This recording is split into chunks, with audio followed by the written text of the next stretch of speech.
بسم اللہ الرحمن الرحیم۔ السلام علیکم اسٹوڈنٹس، آج ہم پڑھیں گے سیکنڈ ایئر نفسیات چیپٹر نمبر 1، جس میں ہم پڑھیں گے ایرکسن کا نفسیاتی اور سماجی نمو کا نظریہ، Erikson theory of psychological development. دیکھتے ہیں اب اسٹوڈنٹس یہ تھیوری کیا ہے۔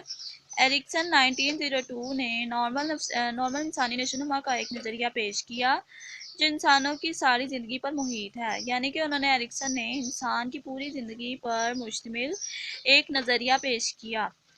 شخصیت کی تشکیل میں معاشرے کے اثر کو ملحوظ رکھتے ہوئے ایرکسن نے فرائڈ کے تصور انا کنسیپٹ آف ایگو کی بنیاد پر اپنا نظریہ استوار کیا۔ جیسے کہ اسٹوڈنٹس آپ فرسٹ ایئر کی سائیکولوجی میں فرائڈ کا تصور انا کنسیپٹ آف ایگو پڑھ چکے ہیں، اس کی بنیاد پر ایرکسن نے اپنا نظریہ پیش کیا کہ انسان اپنی پوری زندگی کے اندر معاشرے کے اثرات کو کیسے اپنے اوپر منحصر کرتا ہے، یعنی کہ اپنے اوپر معاشرے کے اثرات کیسے لیتا ہے۔ اور ایرکسن نے نشوونما کے 8 مدارج بتائے، ہر درجہ زندگی کے ہر نئے موڑ پر بحران میں کامیابی سے نمٹنے پر منحصر ہے۔ ایرکسن کے یہ 8 بحرانی ادوار اس کی نشوونما کے 8 مدارج کو ظاہر کرتے ہیں جو درج ذیل ہیں۔ ایرکسن نے 8 مدارج یعنی کہ 8 سٹیجز بحران کرائسس پیش کیے، جس میں انسان کو بچپن سے آخر تک جو مشکلات پیش آتی ہیں اور وہ اس کا حل کس طرح نکالتا ہے، ان کرائسس کا اس نے مطالعہ کیا، اس نے بتایا۔ اچھا تو اسٹوڈنٹس آپ ہم یہ ایرکسن کے 8 سٹیجز پڑھیں گے، جن میں سب سے پہلے ہے بحران نمبر 1 یعنی کہ crisis number 1، trust versus mistrust, اعتماد بمقابلہ بے اعتمادی۔ ایرکسن کے نزدیک بچے کی زندگی میں پہلا نازک مرحلہ پیدائش سے 1-1.5 سال تک کا عمر کا ہے۔ اس بحران سے کامیابی سے نمٹنے کا بنیادی عنصر مستقل اور قابل اعتبار احتیاط ہے۔ بچہ اس اعتماد پر کہ ماں یقیناً واپس آ جائے گی اسے باہر جانے دیتا ہے۔ ماں پر اس کا یہ اعتماد اس کو یہ سکھاتا ہے کہ وہ کس پر اعتماد کر سکتا ہے اور کس پر اعتماد نہیں کر سکتا، یعنی کہ جو اس کرائسس کا پہلے بحران کا جو یہ عمل ہے یہ بچپن میں سٹارٹ ہوتا ہے، بچپن سے شروع ہوتا ہے۔ انسان کا بچپن جب وہ بہت چھوٹا ہوتا ہے اور اس کی زندگی میں صرف سب سے پہلا کردار اس کی ماں کا ہوتا ہے، تو وہ سب سے پہلے اپنی ماں پر اعتماد کرنا سیکھتا ہے اور بے اعتمادی کو چھوڑ دیتا ہے، بے اعتمادی کو چھوڑنا سیکھتا ہے، اور یعنی کہ وہ یہ سیکھتا ہے کہ کس طرح کے کردار پر اعتماد کیا جا سکتا ہے۔ اسٹوڈنٹس اب ہے دوسرے نمبر پر بحران نمبر 2، خود مختاری بمقابلہ شرم، جھجک اور شک، autonomy versus shame and doubt. Erikson کے مطابق نازک موڑ کا عرصہ 1.5 سال سے 3 سال کی عمر تک کا ہوتا ہے۔ یہ جو خود مختاری بمقابلہ شرم، جھجک اور شک کا جو مرحلہ ہے یہ بچے کی 1.5 سال سے 3 سال کی عمر تک کا ہوتا ہے۔ اس دور میں پہلے سے قائم اعتماد کی بنیاد پر بچے ماحول میں خود مختاری کی نئی مہارت کے ساتھ چل پھر کر اور زبان کے استعمال سے ماحول کی واقفیت حاصل کرتے ہیں۔ بچے یہ سیکھ لیتے ہیں کہ ان میں کتنی کمی باقی ہے اور وہ کتنے خود مختار ہو گئے ہیں۔ شک کی یہ صحت مندانہ حس انہیں اپنی خامیاں جاننے میں مدد دیتی ہے، اور شرم یا جھجک کی تشکیل انہیں صحیح اور غلط کے درمیان پہچان میں مددگار بنتی ہے۔ عمر کے اس دور میں والدین کی نگرانی بہت ضروری ہے۔ اس دور میں والدین کی زیادہ روک ٹوک بچوں میں مزاحمت پیدا کرتی ہے اور بالکل کنٹرول نہ کرنے سے بچہ منہ زور ہو جاتے ہیں، یعنی کہ اسٹوڈنٹ یہ ایک بہت ہی نازک مرحلہ ہے جس میں بیان کیا ہے کہ کسی کو زیادہ روک ٹوک زیادہ نقصان بھی دیتی ہے اور زیادہ نہ روک ٹوک کرنا وہ بھی نقصان دہ ہوتی ہے، یعنی کہ اس میں ایک خود مختاری سیکھنا، اگر کبھی کبھار شرم یا جھجک کا آنا بھی فائدہ مند ہوتا ہے۔ اس دور میں بچہ اپنے اندر خود مختاری یعنی کہ وہ کانفیڈنٹ ہونے کی کوشش کرتا ہے، وہ سیکھ جاتا ہے۔ اگر وہ اس کانفیڈنٹ ہونے کی اگر وہ زیادہ شرمائے اور جھجک ہونے کا جب مرحلہ پیش آئے تو اس طرح بچے کی سائیکولوجی میں بہت زیادہ کمیاں پیش آ جاتی ہیں اور وہ آگے چل کر اپنی زندگی میں کافی چیزوں سے محروم ہو جاتا ہے، یعنی کہ اس بحران کا مطلب یہی تھا۔ اب اس کے بعد آ جاتا ہے بحران نمبر 3، آزادانہ اظہار بمقابلہ احساس جرم، انیشیٹو ورسز گلٹ۔ ایرکسن کے مطابق بچوں کو 3 سے 6 سال کی عمر کے اس بحران کا سامنا ہوتا ہے۔ اس دور میں بچوں کی کشمکش بنیادی طور پر کوئی کام شروع کر کے جاری رکھنے اور اس خواہش پر احساس جرم کے درمیان پائی جاتی ہے۔ اس دور میں بچوں کو سیکھنا ہوتا ہے کہ وہ اپنی شخصیت کے ان پہلوؤں میں باقاعدگی کیسے لائیں۔ اس طرح ان میں احساس ذمہ داری کے ساتھ زندگی سے لطف اندوز ہونے کی حس تشکیل پاتی ہے۔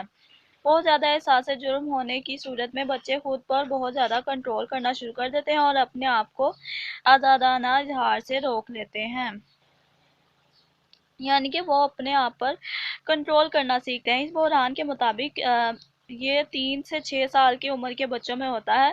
وہ اپنے آپ پر کنٹرول کرنا سیکھتے ہیں کہ اور اگر ان سے کوئی غلطی ہو جائے تو وہ اس پر شرم، احساس جرم محسوس کرتے ہیں، یعنی کہ بہت زیادہ یہ بھی ایک خاص مرحلہ ہے، اور پھر وہ اپنے عادات کو ٹھیک کرنا سیکھتے ہیں۔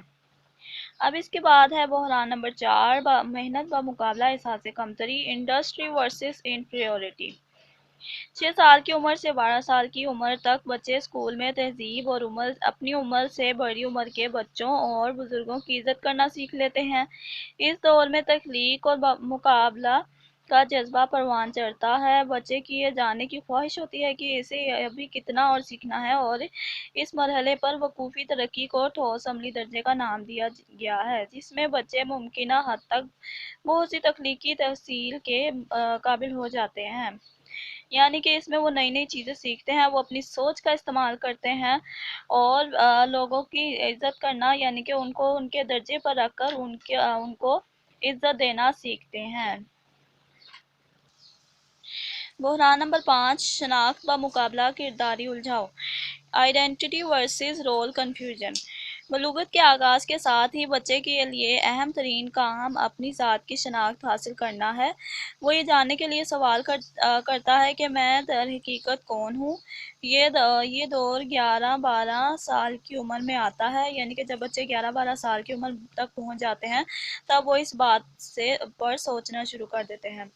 جب بچوں میں پیدا ہونے والی جسمانی تبدیلیاں انہیں متغیر کر دیتی ہیں، میں کون ہوں، اس قسم کے سوالات اکثر نوجوان کو تنگ کرتے ہیں، جبکہ 13 سے 19 برس تک ٹین ایجرز کے لوگ اکثر اپنے معمولاً طرز زندگی اور الجھاؤ کے خطرات سے دوچار اور پریشان سوالات کرتے رہتے ہیں۔ ان کی الجھن بچگانہ حرکات، ہیرو ورشپ یا کرداری الجھاؤ وغیرہ کی شکل میں ظاہر ہوتی ہے۔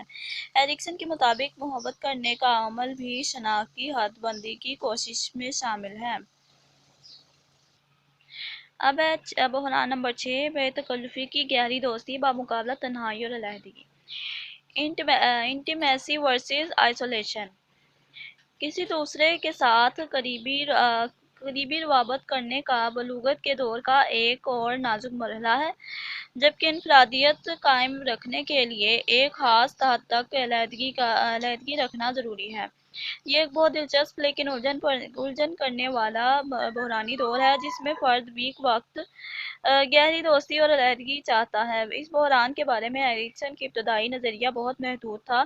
اس کا کہنا تھا کہ توالد و تناسل کی مثالیت اور معیاری جنسی مخالفت کو پیار کرنے میں اعضاء کے باہمی ملاپ اور بچہ پیدا کرنے کے تعلقات پر مشتمل ہے۔ اس طرح اس نے ہم جنسوں، غیر شادی شدہ اور لاولد لوگوں کو صحت مند نشوونما کے دائرے سے خارج کر دیا۔ اوکے تو اسٹوڈنٹس، اب نیکسٹ پوائنٹ ہے بحران نمبر 7، نسل کو آگے بڑھانا بمقابلہ ٹھہراؤ، جنریٹیوٹی ورسز اسٹیگنیشن۔